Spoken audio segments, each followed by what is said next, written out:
안녕하세요, 김 원장입니다. 저희 병원 사는 코성형, 특히 비중격 연장 수술에 관해서 말씀드리겠습니다.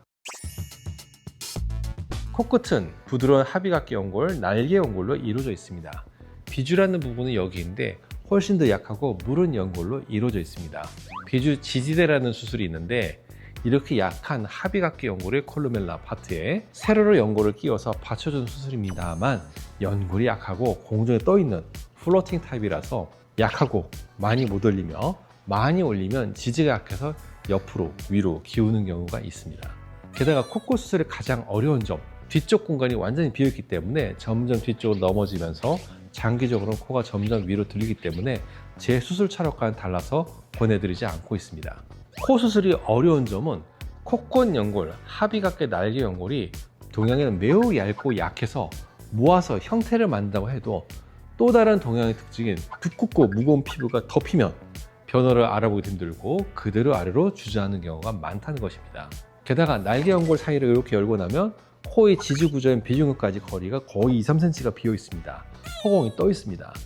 코의 날개 연골을 묶고 그 위에 실리콘을 얹는다, 혹은 자신의 연골로 정성스럽게 3층 석탑을 쌓는다고 해도 두꺼운 코 피부가 덮이면서 내리 누르면 그 허공, 그 빈 공간으로 떨어져 내리면서 코끝이 내려앉기 때문에 낮아져서 원래 높이로 되돌아가려는 성질이 있습니다. 하지만 이렇게 원래의 높이로 되돌아가 버렸는데 실리콘이나 연골 등 공간을 차지하는 볼륨을 코끝에 넣었기 때문에 전체적으로는 백두산이 오히려 한라산이 된 것처럼 시각적으로 코끝 높이가 수술 전보다 오히려 더 낮아 보이기도 하는 그런 경우도 있습니다. 비중격 연장술은 그 바닥에 존재하는 코의 기초, 비중격을 연장을 해서 그 빈 공간을 메워버려서 코끝의 하강을 막고 모양을 잡는 수술입니다.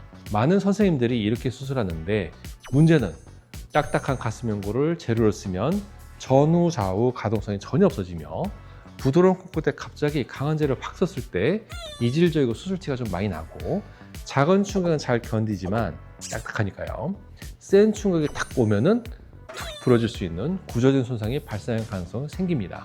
딱딱하니까요. 아래쪽에 비중격을 이렇게 빼내가지고 이 공간을 메우는 선생님들도 있는데, 문제는 동양에는 이미 비중격이 많이 얇고 약합니다. 비중격을 빼지도 않고 박리도 안 한 상태에서 수술용 포셉을 잡고 눌러보면 아무것도 안 했는데도 속으로 쑥쑥 들어가는 경우도 꽤 많습니다. 동양에는 매우 약해요. 그래서 코의 기초를 강화시켜야 코끝을 올리고 세울 수가 있는데, 건물로 치면 3층을 5층으로 증축을 하는데 일정 기둥뿌리 뽑아가지고 올리는 격입니다.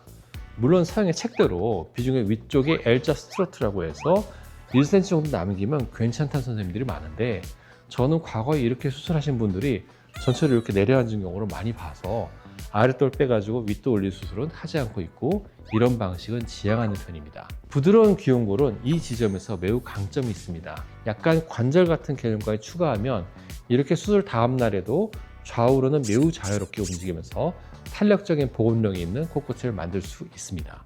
어떤 선생님은 그렇게 강도 약한 귀연골을 만드는데 유지가 되느냐, 그렇게 의문을 표하시는 분도 있을 수 있습니다만, 저는 귀연골을 사용하는 데만 16년 이상의 외기를 걸었습니다. 이쪽 노하우에서는 자신 있다고 말씀드립니다. 컨셉은 이렇습니다. 더 강하고 더 센 재료만을 찾는다면 오히려 간단합니다. 가슴 연골 쓰면 됩니다. 하지만 이런 경우에는 만주벌판에 한 통의 돌로 만든 광개토 왕릉비를 연상하시면 됩니다. 비바람에 몰아쳐도 꿋꿋하게 서 있어도 움직임이 거의 없는 부자연스러운 느낌이 날 수 있습니다. 하지만 현대의 건축 기술, 철근 콘크리트 이런 건물을 연상하시면 됩니다. 압축 강도는 콘크리트, 인장 강도는 철근으로 나눠서 속원이 이렇게 비어 있지만, 그래서 병원도 하잖아요. 광개토 왕릉비보다도 훨씬 더 높고 더 강하고 안정적인 구조를 만들 수 있습니다. 귀연골은 부드럽기만 한 재료는 아닙니다. 잘 찾으면 강한 부분도 있어요. 그 조합으로 현대의 건축 기술, 철근 콘크리트 건물을 짓듯이 기존의 가슴 연골을 만든 구조보다도 더 높고 강하고 흔들림에도 보다 안정적인 유연한 코끝 구조를 만들 수 있다.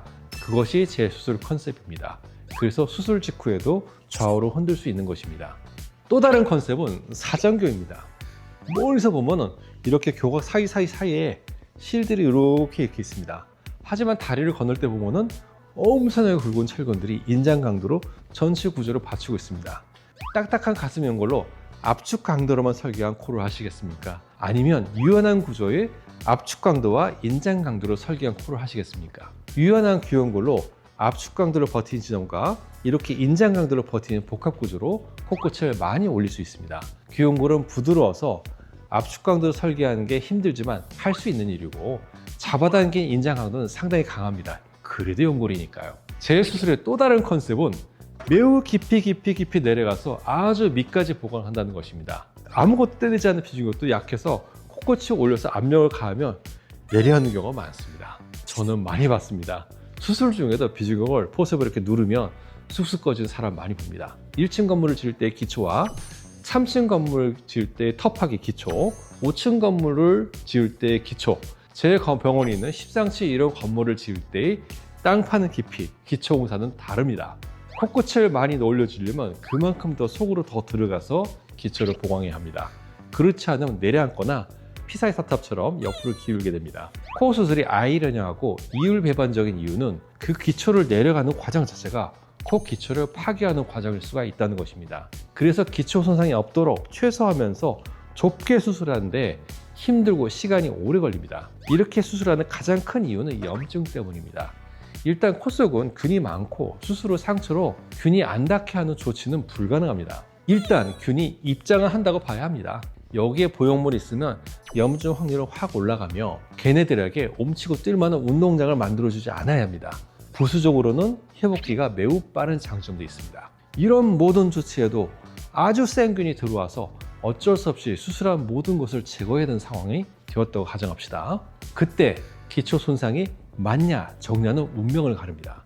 모든 것을 뽑았을 때 완전히 밑으로 가라앉으면 몇 년에 걸쳐서 여러 번의 재수술을 해서 원래대로 돌아가는 것이 너무 힘이 듭니다.